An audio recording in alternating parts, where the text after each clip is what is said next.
राजौरी में आतंकियों की तलाश में सुरक्षा बल बड़े पैमाने पर सर्च ऑपरेशन चला रही है। बताया ये जा रहा है कि 3 संदिग्ध एक बाइक पर सवार थे और जब उन तीनों को पुलिस पोस्ट पर रोका गया तो वो नहीं रुके और वो वहां से भाग निकले। तीनों के पास एक बैग था। अब सुरक्षा बल तीनों की तलाश में जुट गई है। जम्मू के राजौरी में हुए आतंकी हमले के विरोध में पुंछ में बीजेपी और विश्व हिंदू परिषद समेत कई दूसरे संगठनों ने बंद का ऐलान कर विरोध जताया और पाकिस्तान के खिलाफ नारेबाजी की। प्रदर्शनकारी एक तरफ सड़क पर बैठकर नारेबाजी करते दिखे तो दूसरी तरफ आतंकी हमले में मारे गए लोगों को भी याद किया गया।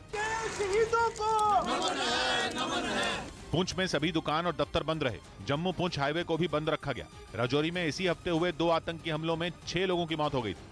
दावा किया गया कि चीन में पिछले 20 दिन में 25 करोड़ लोग कोरोना की चपेट में आए। यह दावा यूके में स्वास्थ्य मामलों से जुड़ी रिसर्च करने वाली संस्था एयरफिनिटी ने किया, जो लगातार चीन के हालात पर नजर रख रही है और चीन में कोरोना से जुड़े ऐसे ऐसे दावे कर रही है कि रूह कांप जाए। एक दिन पहले ही उसने दावा किया था कि 13 से 23 जनवरी के बीच चीन में कोरोना विस्फोट होगा और एक दिन में 25,000 लोगों की मौत होगी। और अब यूके की इसी संस्था ने दावा किया कि पिछले 20 दिन में चीन में 25 करोड़ लोगों को कोरोना हुआ और बीजिंग की 80% आबादी कोरोना का शिकार हो चुकी है, जबकि शंघाई में यह आंकड़ा 70% है। यानी चीन की राजधानी और आर्थिक राजधानी दोनों में कोरोना ने हाहाकार मचा रखा है। लेकिन चीन की सरकार सच नहीं मान रही और सही आंकड़े दबाकर बैठी है। यही नहीं, वो उन देशों से नाराज है जिन्होंने चीन से आने वाले नागरिकों के लिए कड़े नियम बनाए हैं और उनसे कोरोना की नेगेटिव रिपोर्ट मांग रहे हैं। यही नहीं, उसने इन देशों को कड़ी कार्रवाई के लिए चेतावनी भी दे डाली, क्योंकि उसे लगता है कि इन देशों में केवल चीन के यात्रियों को टारगेट किया जा रहा है, यानी चोरी ऊपर से सीना जोरी। क्योंकि चीन ने ऐसे समय में हेकड़ी दिखाई जब उसके ज्यादातर शहरों में 50% से ज्यादा लोग कोरोना की चपेट में आ चुके हैं।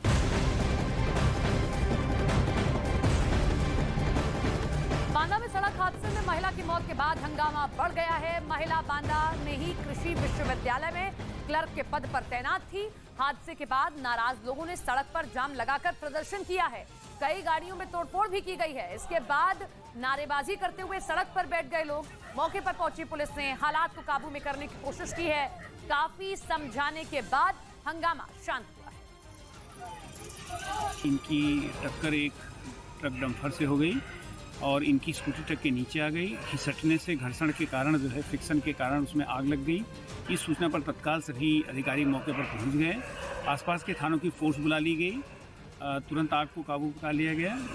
100 को बरामद करके पंचायतनामा पोस्टमार्टम कार्रवाई के लिए भेज दिया गया और जो आसपास के थानों की फोर्स थी उसकी मदद से काम्बिंग कराई गई और लगभग 1-1.5 घंटे के भीतर जो है ड्राइवर को भी पकड़ लिया गया।